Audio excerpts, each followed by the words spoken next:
In this video, we show you how to replace a warped or torn screen from a window or a screen door.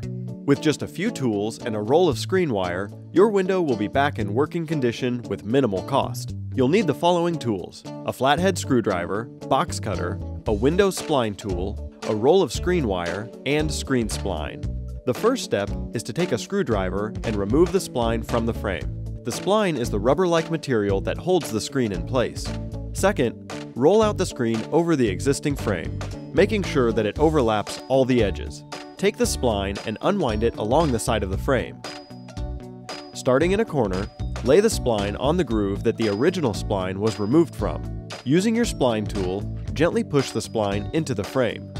As you move around the frame, make sure the screen keeps taut and wrinkle-free. Finally, once the screen is in place, trim the overage along the spline edge, creating a neat, finished look. If you have any questions about this process, call First Rate Inspections at 832-567-5791.